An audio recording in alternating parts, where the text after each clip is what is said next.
It is still funny because of the timing. And a frequent visitor, along with Jim Fowler, is... Johnny Carson embodied late-night TV for decades, and he was the one who had America laughing nightly with charm, wit, and impeccable timing.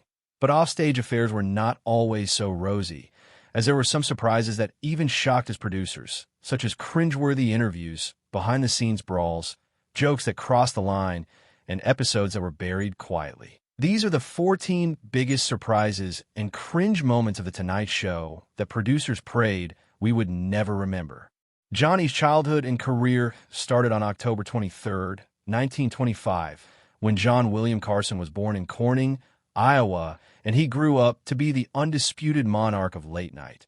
His mother, Ruth Elizabeth Carson, was a homemaker, and his father, Homer Lloyd Kit Carson, was a power company manager, with the family moving several times before settling in the town that would play a role in Johnny's childhood, Norfolk, Nebraska, when he was 8 years old. Carson was captivated with shows after finding a book on magic when he was 12, and shortly thereafter bought a magician's kit and began performing tricks as the Great Carson, with his first paid gig at the Norfolk Rotary Club at age 14, after which he entertained crowds at church socials and his mother's bridge club. Carson served in the U.S. during World War II as a midshipman in the V-12 program at Columbia University and Millsaps College. And although he was not a combatant, he entertained troops aboard the USS Pennsylvania with a ventriloquist dummy named Eddie, which was the forerunner of his enduring ability to involve others. Following the war, Carson re-enrolled at Norfolk and studied at the University of Nebraska, Lincoln, where he graduated in 1949 with a speech and drama major, a radio minor, and a senior thesis on writing comedy jokes, which he presented as taped skits and analysis that demonstrated his first authentic understanding of comedic structure. Carson started his on-air work at WOW Radio in Omaha, hosting a morning show with good-natured banter, then transferred to Los Angeles in 1951, where he became a KNXT announcer, reading station identification and weather forecasts. Although low-key, it paid dividends when he was given his own show, Carson's Cellar, with characters and sketches later revived on The Tonight Show. His initial major break occurred when he replaced comedian Red Skelton, impressing network executives and being awarded his own short variety show, The Johnny Carson Show. He then went on to host the game show Who Do You Trust?, where his rapid-fire wit and interaction with guests gained him unexpected popularity across the country.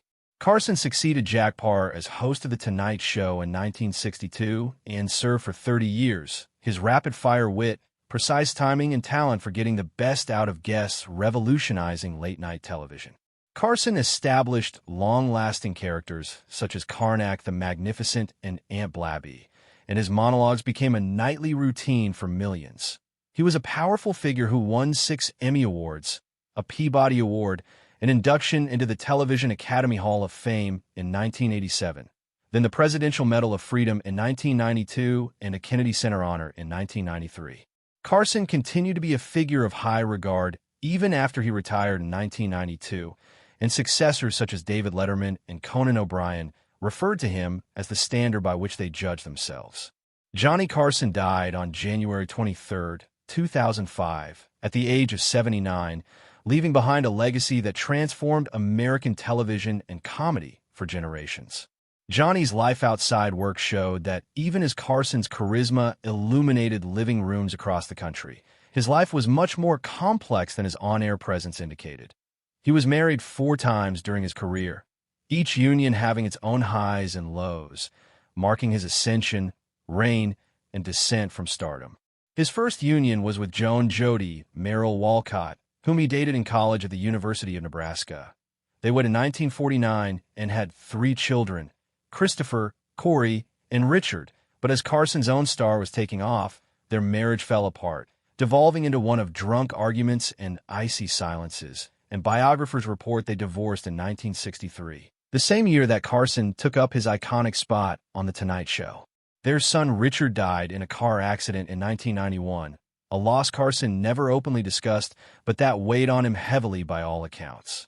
His second wife, former model and TV personality Joan Copeland, married him in 1963 and encouraged him to work harder as Tonight Show host, but the glare of the spotlight was too intense to last, and they divorced in 1972, with Joan later describing Carson as emotionally distant, something others also agreed with. Later that year, he married model Joanna Holland, living in New York with her son until the Tonight Show's move to California strained their marriage. His long work hours and perfectionism left little time for family, and they divorced in 1985, with Joanna passing away in 2025. Carson's fourth and final marriage was to Alexis Moss in 1987, and unlike the others, theirs was a subdued, quiet affair. After retiring in 1992, Carson spent his later life sailing, reading, and living quietly with Alexis in Malibu, with producer George Schlatter remarking that the real love of Johnny's life was Alex. Despite his fame, Carson remained guarded, with longtime lawyer and confidant Henry Bushkin describing him as gracious, funny, and generous at times, but curt, aloof, and hard-hearted at others. Carson himself once cracked, "If I had contributed as much to marriage as I contributed to The Tonight Show, I'd probably have a hell of a marriage," a one-liner that summed up his self-knowledge and remorse. Behind all the fun was a man who couldn't connect, who poured himself into his work and hid his heart behind the curtain. His relationships were brilliant, strained, and a quiet quest for peace. Despite his marriages, Carson kept people at arm's length. He was charming in public, but at home was emotionally remote and eruptive, according to his friends. He was a man who could be surrounded by humans and still be utterly alone. And while Carson steered clear politics on the air, off the air his opinions were keen and unfiltered. He once told critics that those complaining about his jokes in the living room were likely saying something worse there, a suggestion that he glimpsed behind the facade of virtue with which the public presented itself. Johnny Carson was a paradox rather than an actor. He introduced the world to laughter while keeping himself inside his bubble, remaining introverted. The genius behind the desk was complex, and this is what contributed to his tale being unforgettable. 14 most surprising moments. Johnny Carson is the late-night king of TV, but even his kingdom had those moments so taboo that producers fought not to get them out. They weren't bloopers. They were real and downright uncomfortable. And the following are 14 moments that shook the studio and almost went undigested by the public. 1. The Forbidden Episode. There exists one Tonight Show episode so thoroughly hidden that it is the stuff of late-night legend. Star Crate reports the unknown show appeared once and then was gone. No repeats, no transcripts, no official listing, and no surviving evidence. NBC never officially acknowledged that it existed, which has only fueled generations of speculation among media scholars. Rumors swirled regarding what happened. Some describe a disastrous guest spot, perhaps a celebrity breakdown or racist rant, caused producers to pull the plug on the show, while others describe an offstage meltdown spilled over onto the live show, leaving Carson visibly shaken in a condition from which he could never get back. Used to his calm, Carson was said so far out of sorts that NBC executives rushed to cancel the episode entirely in fear of harming the network's reputation. What's so appalling about this period is the complete silence afterwards. While other cringeworthy or inflammatory moments were edited out or put on the back burner quietly, this show was literally forgotten. All the cover-up attempts only added to how enigmatic it became, and it ended up as a forgotten footnote in television history. The fans have been trying for years to learn what did occur on that evening, but no source within was ever privy to any hard facts. The Missing Johnny Carson show NBC attempted to hide is a segment that explores this eerie enigma, gathering theories and historical hints that suggest a moment so unstable even Carson's famous cool couldn't keep it from imploding. Scandal, sabotage, or something more intimate. Whatever it was, the truth is never known, leaving one of the spookiest and still unresolved pages of late-night history. 2. The Joan Rivers Meltdown. Johnny Carson and Joan Rivers were not only co-workers, they were a late-night power couple. Carson had long been an advocate for Rivers at the beginning of her career, famously informing her on the air in 1965, "You're going to be a star." She was a frequent guest over the years, and finally his regular guest host, stepping in whenever he was out of town. But in 1986, all of that changed when Rivers accepted a groundbreaking offer from the fledgling Fox network to host her own late-night program. becoming the first woman to have such a show, but she did not inform Carson until the deal was essentially on the table. Rivers went on to say that she was afraid the deal would not go through and did not wish to risk her position on The Tonight Show in advance. But when the news leaked out publicly before she had been able to sit down with Carson, she phoned him and he hung up on her. They never spoke again. Not only did Carson end all contact, but he put her off The Tonight Show for life. And even when she'd encounter him in public, he'd not say a word to her. Producers were amazed at how severe his reaction was, and the feud became one of the most notorious silent breakups in the history of television. Rivers did not reappear on The Tonight Show again until 2014, almost 5 decades after her first appearance and decades since the passing of Carson. Third, Wayne Newton's battle.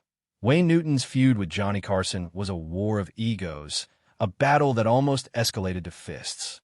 Carson in the 1970s nightly mocked Newton's manliness, with Newton appearing seemingly effeminate or gay. Newton initially tried to roll with it, but the jokes refused to cease. They were retold every night and finally adopted by other comedians.